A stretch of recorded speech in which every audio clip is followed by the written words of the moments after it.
Hi. இன்னைக்கு நம்ம மணி பத்தி தான் இந்த வீடியோ இருக்க போகுது. சரிங்களா? ஆல்ரெடி நம்மளோட சேனல்ல வீடியோஸ் போட்டிருக்கோம்.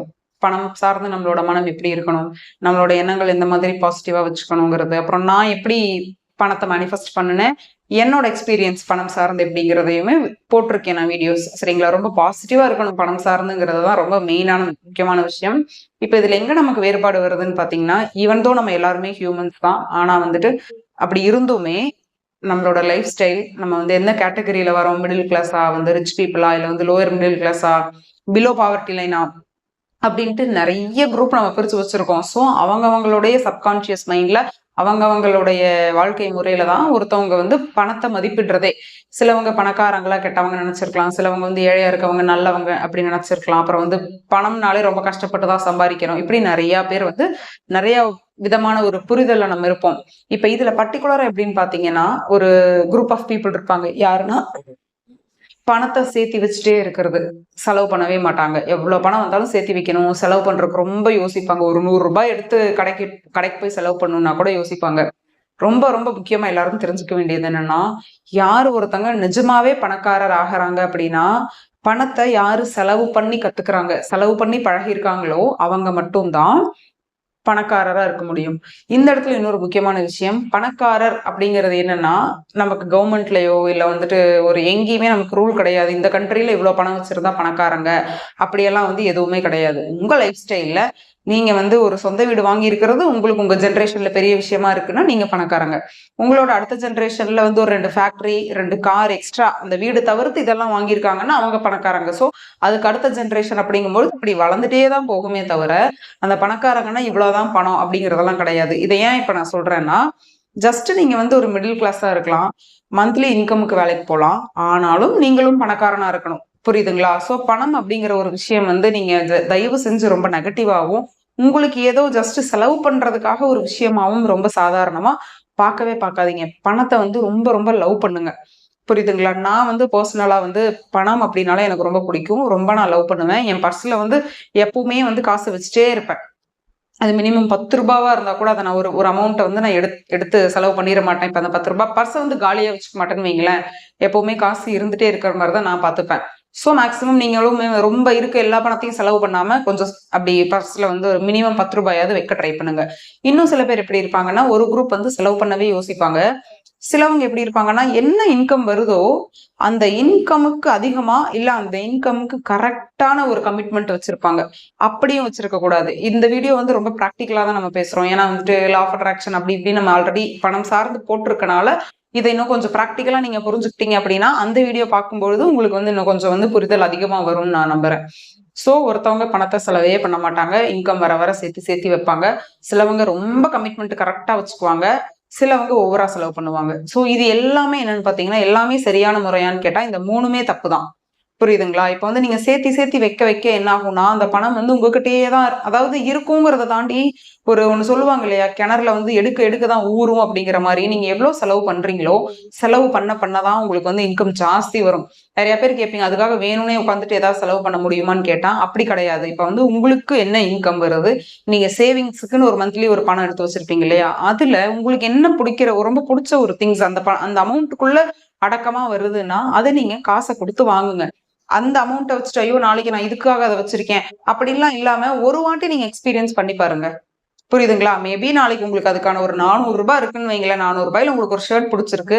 ஆனா நாளைக்கு நீங்க யாருக்காவது அமௌண்ட் கொடுக்கணும்னா அந்த கொடுக்க வேண்டிய அமௌண்ட்டுக்கு நீங்க எங்கேயாவது ரெடி பண்ணிக்கோங்க. அதை பண்ணிட்டு உங்க கையில இருக்க பணத்தை செலவு பண்ணுங்க. இந்த மாதிரி சின்ன சின்ன ஒரு டெஸ்ட் நீங்க பண்ணி பாக்குறீங்க, நம்மளால அப்படி புரட்டி கொடுக்க முடியுதா? பணம் அப்படிங்கும்போது இந்த 400 ரூபாய் மட்டும்தான் நமக்கு இருக்கு, இப்ப இதை அவங்களுக்கு கொடுத்துட்டா மட்டும்தான் நம்ம ரொம்ப நிம்மதியா இருக்க முடியும், இதுக்கப்புறம் நமக்கு பணம் வராது, திரும்ப அடுத்த மாசம் தான் வரும், இப்படி எல்லாம் நீங்க யோசிக்கவே தேவையில்லை. ஏன்னா யூனிவர்ஸை பொறுத்த வரைக்கும் நீங்க வேலைக்கு போனாலும் அந்த சம்பளம் மட்டும்தான் உங்களுக்கு வரணும் அப்படின்லாம் கிடையாது. எப்படி வேணா உங்களுக்கு அந்த பணங்கிறத பணமாவே தான் கொடுக்கணும்னு அவசியம் இல்லை. உங்களுக்கு எங்கேயாவது கூப்பன்ஸ் இருக்கலாம், கிஃப்ட் வரலாம், இந்த மாதிரி நிறைய சான்சஸ் நமக்கு இருக்கு. இதெல்லாம் எப்ப நம்ம லைஃப்ல மேனிஃபெஸ்ட் ஆகும்னா, நீங்க பணம் சார்ந்து பாக்குற விஷயத்த அந்த கண்ணோட்டத்தை அப்படியே டோட்டலா மாத்தணும். சோ ரொம்ப சேர்த்தி வச்சுட்டு இருந்தீங்க அப்படின்னா ரொம்ப அது வேஸ்ட் தான். இன்ஃபேக்ட் எங்க அம்மா பாத்தீங்கன்னா, நான் ஸ்கூல் படிக்கும் போது அதுக்கு முன்னாடியில இருந்து ஒரு பர்ஸ்ல பணம் சேர்த்து வச்சுட்டே இருந்தாங்க. நான் ஸ்கூல் படிக்கும்போது ரீசெண்டா அதை கவுண்ட் பண்றாங்க. அந்த பர்ஸை திறந்து அதுல வந்து அப்படியே பிளாக்கா ஃபங்கைஸ் எல்லாம் வர ஆரம்பிச்சிருச்சு. அதெல்லாம் வந்து நம்ம திரும்ப காய வச்சு ஏதாவது ஒண்ணு பண்ணி செலவு பண்றோம். காசு எப்படி இருந்தாலும் நம்ம செலவு பண்ணிடுவோம்னு வைங்க. ஆனா அந்த அளவுக்கு எல்லாம் வைக்காம நீங்க ஃபர்ஸ்ட் செலவு பண்ணி பழகுங்க. அப்புறம் வந்து கமிட்மெண்ட் வச்சுக்கிறீங்க தெரியுமா? தயவு செஞ்சு இந்த ரொம்ப ரொம்ப ரொம்ப ரொம்ப முக்கியமான ஒரு விஷயம். யாரெல்லாம் பணத்தை நான் பாசிட்டிவா பார்க்கணும்னு மனசார ஆசைப்படுறீங்களோ, ப்ளீஸ் நீங்க இஎம்ஐங்கிற ஒரு இதுக்குள்ள போய் மாட்டாதீங்க. சரிங்களா? ஏன்னா இஎம்ஐங்கிற ஒரு ஆப்ஷனே உங்களுக்கு வந்து பணத்தை வந்து பாசிட்டிவா பார்க்க விடவே விடாது. அதிகபட்சம் கடன்கிறத தாண்டி நம்ம இஎம்ஐக்குள்ள ஈஸியா போயிருவோம். மந்த்லி கட்டுற மாதிரி தானே அப்படின்ட்டு. ஸோ உங்களோட கை கடக்கமா இருக்கு. அந்த இஎம்ஐ கட்டுறதுனால உங்களுக்கு எந்த நெகட்டிவ் இம்பாக்டும் வரல. பணம்ங்கிறது வந்து இப்போ 2000 மாசம் மாசம் நான் ஏதோ ஒரு பொருளுக்கு கட்டுறேன்னா உங்களுக்கு ஹாப்பியா இருக்கு. அது வந்து அந்த 2000 உங்களுக்கு வேற எந்த பிரச்சனையுமே இல்லை அப்படிங்கறது கான்சியஸா நீங்க ஃபீல் பண்றீங்கன்னா அந்த பொருளை வாங்குங்க. இல்ல என் வீட்டுல எல்லாம் இருக்கணும் அப்படிங்கறதுனால மத்தவங்க எல்லார் வீட்லயும் இப்படி ஒரு லைஃப் ஸ்டைல் எல்லாரும் வச்சிருக்காங்க. சோ நானும் தெரியாம வாங்கிட்டேன் அப்படி இருந்ததுன்னா வாங்கிட்டீங்கன்னா விட்டுருங்க. ஆனா இப்படி யாராவது ஒரு ஐடியால இருந்தீங்கன்னா தயவு செஞ்சு புதுசா இந்த மாதிரி இஎம்ஐக்குள்ள கமிட் ஆயிக்காதீங்க. ஏன்னா உங்களுக்கு ஆல்ரெடி நீங்க வந்து பணத்துல வந்து ரொம்ப நெகட்டிவா இருக்கிறீங்கன்னா எப்படி உங்களால மாத்திக்க முடியும்? உங்களை நீங்களே தான் மாத்திக்கணும். நிறைய வீடியோஸ் பார்க்கலாம். நிறைய பேர் நிறைய என்ன மாதிரி சொல்லுவாங்க. இருந்தாலும் நீங்க தான் உங்களோட மைண்டை மாத்தணும். அதுக்கு தான் நான் சொல்றது. நீங்க என்ன வேலைக்கு போனாலும் ஏதோ ஒரு மினிமம் ஒரு 200 300 உங்களுக்குன்னு செலவு பண்ணி பாருங்க. உங்களோட அந்த செல்ஃப் லவ் எனக்கு பிடிச்சதை நான் இந்த மாசம் என் சேலரியில வாங்கியிருக்கேன் அப்படின்னு உங்களை நீங்க ஹாப்பியா வச்சுக்க அதை ட்ரை பண்ணுங்க. பணத்தை சேர்த்தி வைக்கிறீங்களா? ஏதோ ஒரு விஷயத்துல இன்வெஸ்ட் பண்ணுங்க. இன்வெஸ்ட் ஒரு கோல்டு, எனக்கு இப்போதைக்கு கோல்டு அந்த மாதிரி ஏதாவது ஒண்ணு வாங்கி வைங்க.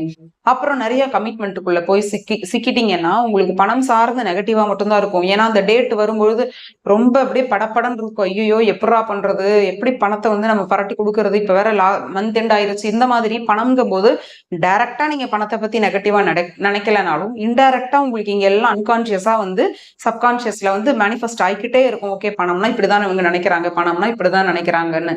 ஏன்னா நான் ஒரு டைம் அதுக்குமே ஒரு வீடியோ போட்டிருக்கேன். நான் ஒரு இடத்துல இஎம்ஐல போட்டு அதுக்கு எப்படி நான் அதுல இருந்து வெளில வந்தேங்கிறது அதுக்கெல்லாம் வந்து பயங்கரமான ஒரு மேனிஃபெஸ்டேஷன் தான் நான் பண்ணுனதே. அந்த ஒரு விஷயத்துக்கு அப்புறமே நான் வந்து இப்ப வரைக்கும் அந்த மாதிரி இஎம்ஐக்குள்ள போறது கிடையாது. நான் கொஞ்சம் ஃப்ரீயா, அதாவது நீங்க ஃப்ரீயா இருங்க முதல்ல. சரிங்களா? பணம்னா பணத்தை நினைக்கும் போது உங்களுக்கு எப்ப ஹாப்பியா இருக்கும்? நீங்க பிராக்டிக்கலா யோசிங்க.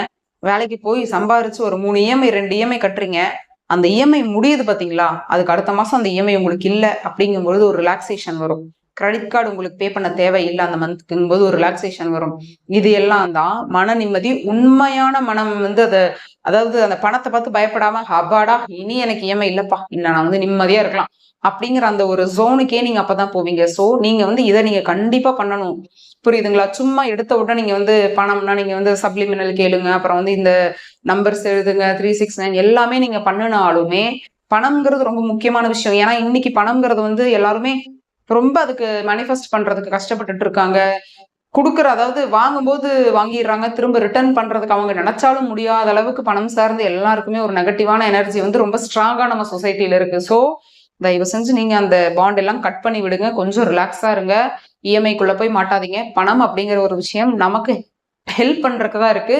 பணத்தை வந்து நீங்க லவ் பண்ணுங்க. எப்ப நீங்க செலவு பண்ணாலும் சில பேர் என்ன பண்ணுவாங்கன்னா செலவு பண்ணிடுவாங்க. அந்த பொருளை வாங்கிட்டு வரும்போது இவ்வளோ செலவு பண்ணிட்டேன், நான் இன்னைக்கு இவ்வளவு செலவாயிருச்சு, தேவையே இல்லை, வேஸ்டா நான் செலவு பண்ணிட்டேன் அப்படிப்பீங்க.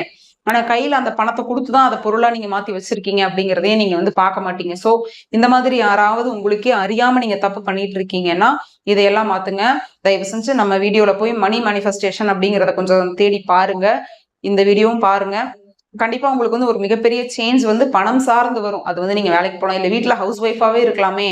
உங்களுக்கே வந்து பணம் அப்படிங்கும்போது நம்ம வீட்லயே இருக்கோம், நம்ம எதுவுமே வேலைக்கே போல, ஃபேமிலிக்கு ஹெல்ப் பண்ண முடியல, அப்படி நீங்க நினைக்கிறது கூட நெகட்டிவ் தான்.